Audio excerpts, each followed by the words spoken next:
Welcome to Nabadarpan YouTube channel. সকলকে স্বাগত জানাই নবদর্পণ ইউটিউব চ্যানেলে। ফ্রেন্ডস, এখনও পর্যন্ত যারা চ্যানেলটি সাবস্ক্রাইব করেননি প্রত্যেকের কাছে আবেদন, আমাদের চ্যানেলটি সাবস্ক্রাইব করে আমাদের পাশে থাকুন, আমাদেরকে সাপোর্ট করুন, আমাদেরকে এগিয়ে যেতে সাহায্য করুন। ফ্রেন্ডস, আজকে আলোচনা করব কলকাতার আর.জি. কর মেডিকেল কলেজের ঘটনা নিয়ে। চলুন ভিডিওটা শুরু করি। এমার্জেন্সি বিভাগের 4 তলা, ডান হাতে একদম শেষ মাথায় চেস্ট ডিপার্টমেন্টের বিশাল সেমিনার হল। ঘরের ভিতর কাঠের পোডিয়াম, তার উপরেই অর্ধনগ্ন অবস্থায় পড়ে রয়েছেন মহিলা। ডান হাত মাথার উপরে, চোখ মুখ ও যৌনাঙ্গে রক্ত, গলায় আঘাত, শরীরের 11টি জায়গায় ক্ষত চিহ্ন। নিম্নাঙ্গেও কোনো পোশাক ছিল না, সেগুলি পাশে ছিল। দেহটি পড়েছিল নীল তোশকের উপর। মাথার কাছে খোলা ল্যাপটপ, মোবাইল ফোন, ভাঙা চশমা, চুলের ক্লিপ। শুক্রবার খাস কলকাতায় আর.জি. কর হাসপাতালে এই অবস্থাতেই মিলল ওই চিকিৎসকের মৃতদেহ। সংবাদ মাধ্যমে মৃতার পরিবারের অভিযোগ, ধর্ষণ করে খুন করা হয়েছে। ময়নাতদন্তের প্রাথমিক রিপোর্টও সেই ইঙ্গিত দিয়েছে। বলা হয়েছে ধর্ষণ করা হয়েছে চিকিৎসককে, এরপরে গলা টিপে খুন করা হয়। গলার হাড় ভাঙা ছিল।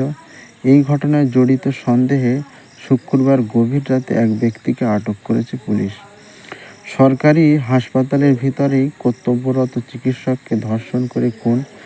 সাম্প্রতিক অতীতে এমন ঘটনা ঘটেছে বলে মনে করতে পারছেন না তাবড় পুলিশ কর্তারা।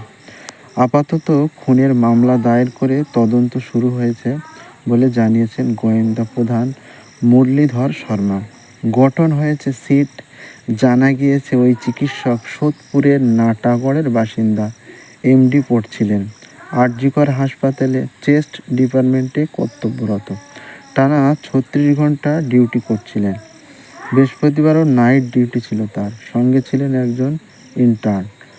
মৃতার মা জানিয়েছেন, রাত 11টা নাগাদ মেয়ে ফোন করেছিল, সেটাই শেষ কথা। ওই ইন্টার্ন রাত 2টো নাগাদ শেষবার চিকিৎসককে দেখেন, তখন সেমিনার হলেই ছিলেন তিনি। সঙ্গে অন্য বিভাগের আরও 3 জন যুবক, প্রত্যেকেই চিকিৎসকের জুনিয়র। সূত্রের খবর, নাইট ডিউটি থাকলে মাঝে মধ্যে সেমিনার হলে বিশ্রাম নিতে যেতেন যুবতী। শুক্রবার সকাল 9:30 নাগাদ যুবতীকে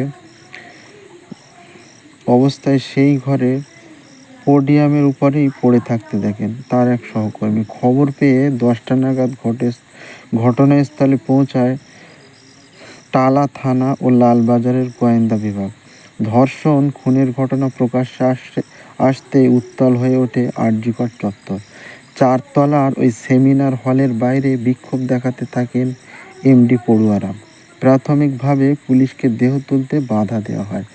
ম্যাজিস্ট্রেটের উপস্থিতিতে ময়না তদন্তের দাবি তোলেন তারা। 3 জনের মেডিকেল বোর্ড গঠন করে সেই প্রক্রিয়া সম্পন্ন হয়। ময়না তদন্ত শেষে দেহ বের করার সময়ও চলে তুমুল বিক্ষোভ। খুনের ঘটনার প্রতিবাদে পোস্ট গ্রাজুয়েট ট্রেনিং পড়ুয়াদের পাশাপাশি সমস্ত জুনিয়র চিকিৎসকরা লাগাতার 48 ঘন্টার কর্মবিরতির ডাক দিয়েছেন। প্রাথমিক তদন্তে ইঙ্গিত, রাত 3টে থেকে ভোর 6টা, এই 3 ঘন্টার মধ্যেই খুন হয়েছেন চিকিৎসক। মৃতার ফোন থেকে শেষ কার সঙ্গে কথা হয়েছে তা খতিয়ে দেখছেন তদন্তকারীরা। ঘটনাস্থল থেকে নমুনা সংগ্রহ করেন ফরেনসিক আধিকারিকরা। সন্ধ্যায় সেমিনার হলে নামানো হয় স্নিফার ডগ। মৃতার মায়ের অভিযোগ, মেয়ে সবার সেবা করতে এসেছিল, কিন্তু ওরা খুন করে দিল। ওর শরীরে জামা কাপড় ছিল না। সেমিনার হলে ক্যামেরা নেই। আমি চাই দোষীরা শাস্তি পাক। ঘটনার কথা জানতে পেরে মুখ্যমন্ত্রী মমতা বন্দ্যোপাধ্যায় ঝাড়গ্রাম থেকে ফোনে যোগাযোগ করেন মৃতার পরিবারের সঙ্গে। যুবতীর মায়ের কথায় মুখ্যমন্ত্রী আশ্বস্ত করেছেন। তিনি বলেছেন, পুলিশের উপর ভরসা রাখতে, দোষীরা শাস্তি পাবে। দুপুরে ঘটনাস্থলে পৌঁছান কলকাতার পুলিশ কমিশনার বিনীত কুমার গোয়েল সহ উচ্চপদস্থ আধিকারিকরা। স্বাস্থ্য দপ্তরের সচিব নারায়ণ স্বরূপ নিগম কথা বলেন মৃতার বাবা মায়ের সঙ্গে। হাসপাতাল সূত্রের খবর, বিভাগীয় তদন্তের জন্য 11 জন চিকিৎসকের কমিটি গঠিত হয়েছে। সকলে ভালো থাকবেন, সুস্থ থাকবেন, আর অবশ্যই আমাদের চ্যানেলটি সাবস্ক্রাইব করে আমাদের পাশে থাকবেন। Thank you for watching.